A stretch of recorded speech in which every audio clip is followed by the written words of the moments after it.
All right, today we're going to dive into a really fascinating, kind of strange way of talking to an AI.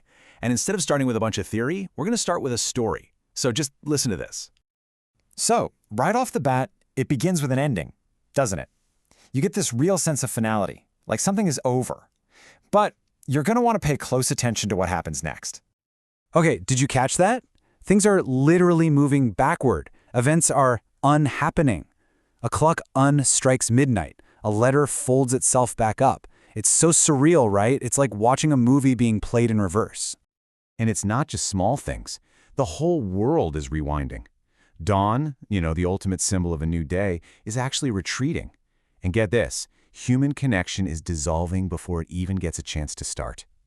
Wow, and that last line just nails it, doesn't it? A world exhales. Unmade, unhappened, undone.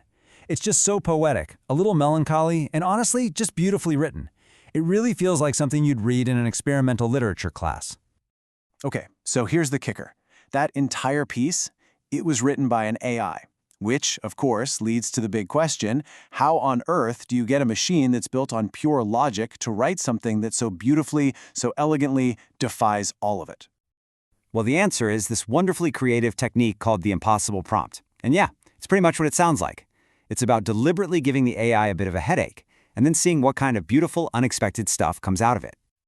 So what is an impossible prompt? Well, it's an instruction that's surreal, contradictory, or just completely nonsensical. You're giving the AI an instruction that doesn't make any logical sense. You're basically asking it to do something it can't do just to see what it does instead. And get this, these are the actual prompts that were used. Remember that incredible story from the beginning? That was the AI's answer to this one right here. Tell me a story that makes sense when read backward, but not forward. I mean, think about that. You're not just asking for a story. You're giving it this totally impossible structural puzzle to solve. All right, so why does this even work? I mean, why does feeding an AI total nonsense produce something so creative? It feels completely counterintuitive, right? But there's a really, really smart idea behind all of this.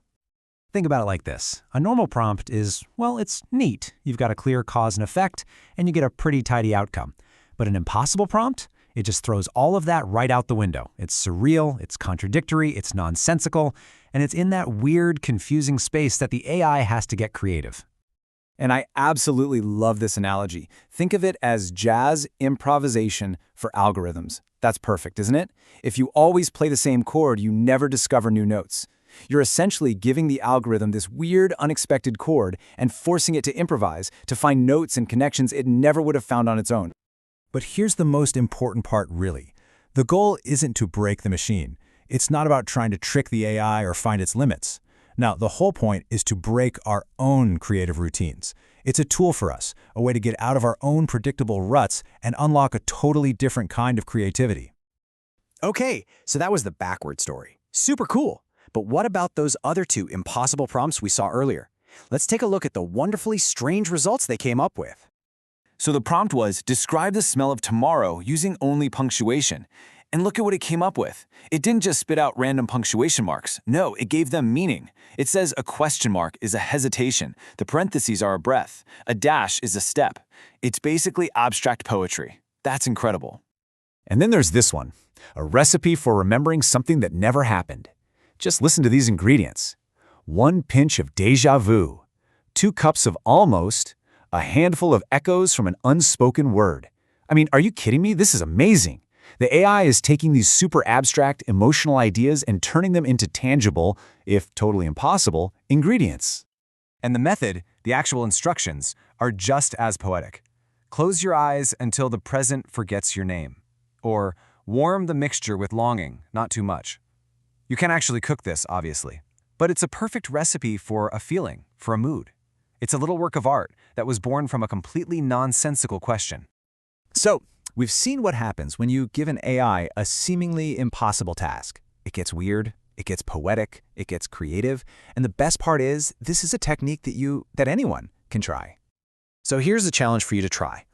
Write a haiku from the perspective of a raindrop arguing with gravity. Just stop and think about that for a second. What would that even sound like?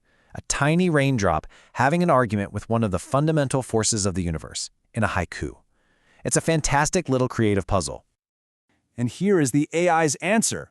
Let me fall slowly. I've seen enough of the earth. Must I always end? Wow, that's not just clever, it's genuinely poignant, you know?